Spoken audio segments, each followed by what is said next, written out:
This is Miniguns, a game which is clearly inspired by Clash Royale, like a lot of free-to-play games on the mobile scene, and now creeping into the PC scene.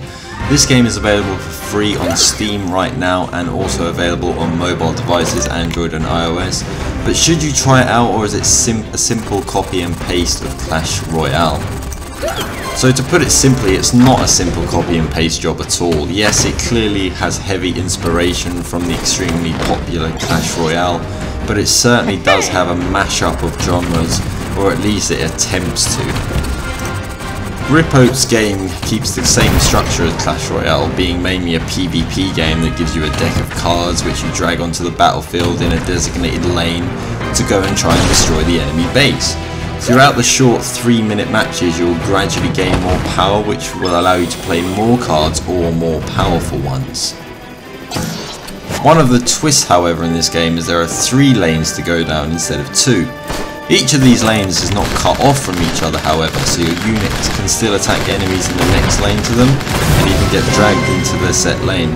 Another twist is when you spawn in your units, you can decide how far they will speed down the map.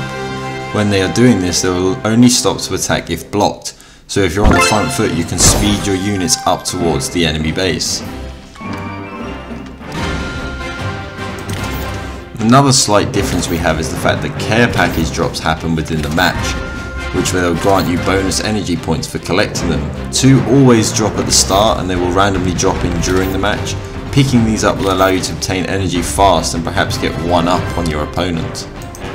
Another thing that seems quite new in this game that I haven't come across in these type of games before is the addition of static defensive units. You can place a heavy gunner or artillery in or around a point of attack to defend the said location. This adds additional depth to strategy, which means no matter what hand you have on you, there's always counters to what your opponent is planning if you plan them carefully enough. Playing attack minded or defense minded in this game can have the same results if you plan it carefully and quickly enough. Early on into trying this game, I'm finding it to be a more natural and appealing alternative to Clash Royale compared to many other competitors. It feels a lot more tactical than many of the other games which have tried this formula, which them games can only be described as pay to win and spam of the strong units. I think with the single player missions mode being implemented and new content, factions and cards being added regularly, this game could become fairly popular in the future, especially on the mobile platforms.